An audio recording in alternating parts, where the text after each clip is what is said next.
Hello there and welcome to part 2 of operating systems, where we are going to continue our look at operating systems and what they provide. So again, we're looking at what operating systems are, the functions and why they're needed. If you've not watched part 1 yet, I really do think you should pause this video, go back, experience the joy of part 1 and then carry on with this part 2.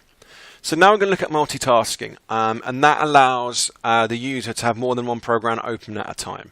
Back in the day, with the first computers originally, you could only have one program, one application open at a time. To switch between the two, you'd have to power off, restart the PC, and then load up the other application. Today, at the moment, as I'm recording this video, I've got Firefox open, I've still got World of Warcraft downloading in the background because it's being really slow. I've got Notepad open, I've got my video recording software, and I've also got Windows Explorer open. Without multitasking, this wouldn't happen. The CPU processing and the memory management of having all these different applications open is all taken care of by the operating system. I don't need to know where particular pieces of information or particular application are being stored in the RAM. I just need to know that it's in there. Each time you change program without multitasking, again, as I said, you'd have to reboot, and I wouldn't be able to have 5 things open at the same time. Bad times. Another thing which the operating system is responsible for is file and disk management. So the operating system is responsible for saving and opening data stored on hard drives, whether they're solid state, whether they're magnetic.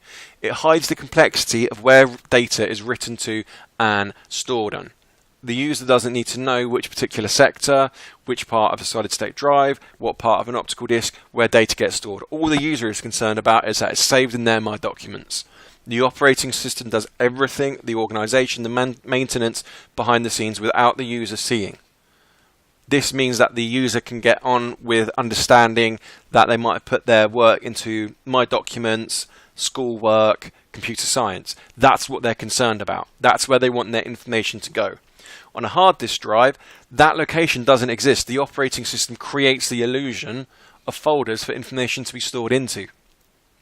But it's easier for the user to understand and remember folders than remembering, let's go to that particular sector on the hard disk, and then go to that sector, and then go to a different sector. The file extension, so PDFs, MP3s, doc, XLS, BMPs, GIFs, JPEGs, allow the operating system to open a file with the correct software.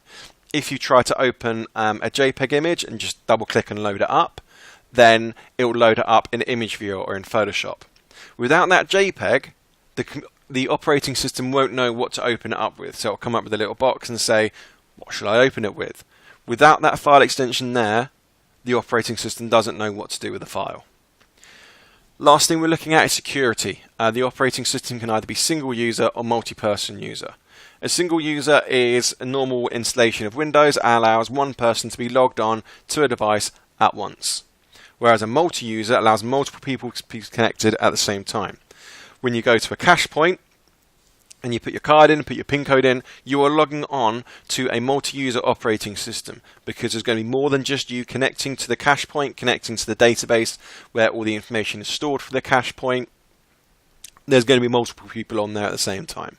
That's called a mainframe operating system, because there's more than one person accessing it. Operating systems can provide user control, so for example, they can set usernames and passwords, they can set access levels, they can give administration rights, so whether this person is just a normal user or if they can install software and applications. And they can also put in anti-theft measures as well. So, to summarize, without multitasking, only one program would be opened at the same time. Disk management hides the complexity of saving and opening files from within a storage device. If you ask someone who had no idea how to use a computer to open up a file without having disk management there, they would not be able to do it. And security can be provided by an operating system. We can have usernames and passwords, we can have access levels, we can have administrative rights. I hope this video has been helpful for you. I hope from watching part 1 and part 2 you appreciate the wider goodness that is an operating system, and I shall see you in another video. See you later.